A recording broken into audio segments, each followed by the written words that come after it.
Po 10 letech předávám vedení Otevřena. Děkuji za všechno, co jsme společně dokázali a do dalších let chci sdílet 3 poselství. Za prvé, stojí za to zkoušet měnit věci. Když jsem studoval, občas jsem psal na studijní, že bych něco potřeboval jinak a oni to změnili. Naučil jsem se, že to jde a tak jsme založili Otevřeno a začali si říkat o změny na fakultě a postupně v celé české učitelské přípravě.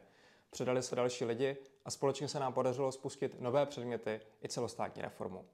Věci jdou měnit. Za druhé, kompetenční rámec je fakt super. Skupina odborníků sepsala a ministerstvo vydalo zadání, co mají umět učitelé a učitelky. A já po 2 letech říkám dál, je to skvělý.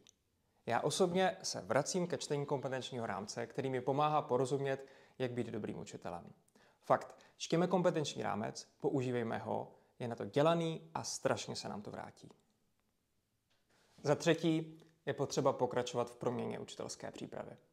Fakulty udělaly za poslední roky obrovské posuny v tom, jak se u nás připravují vyučující. Zaslouží si uznání, ale pořád není hotovo. Celá reforma se musí teprve pořádně rozjet, kompetenční rámec se musí dostat do každého předmětu a budoucí učitelé a učitelky musí výuku podle něj znát ne teoreticky, ale zažívat a učit se na fakultách na vlastní kůži. Jenom tak zařídíme, aby se v téhle zemi všechny děti učily naplno a s radostí.